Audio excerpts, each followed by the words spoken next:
Kaum muslimin dan muslimat, keluarga yang berbahagia rahimani wa rahmakumullah. Kunut witir di antara yang disunahkan dalam agama kita ketika sholat witir.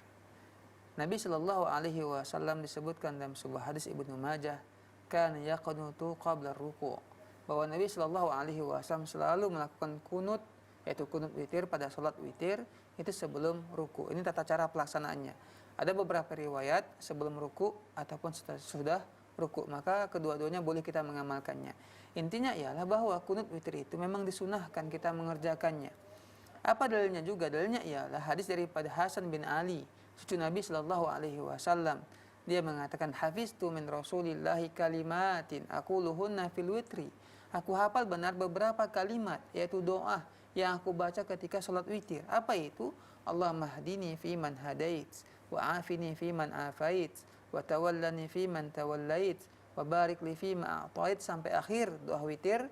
Ini diantara dalil ataupun bukti yang menunjukkan bahwa kunut witir itu kita baca setiap kita sholat witir sepanjang tahun. Ini juga pendapat ya para ulama kita tentang masalah ini. Wallahu ta'ala.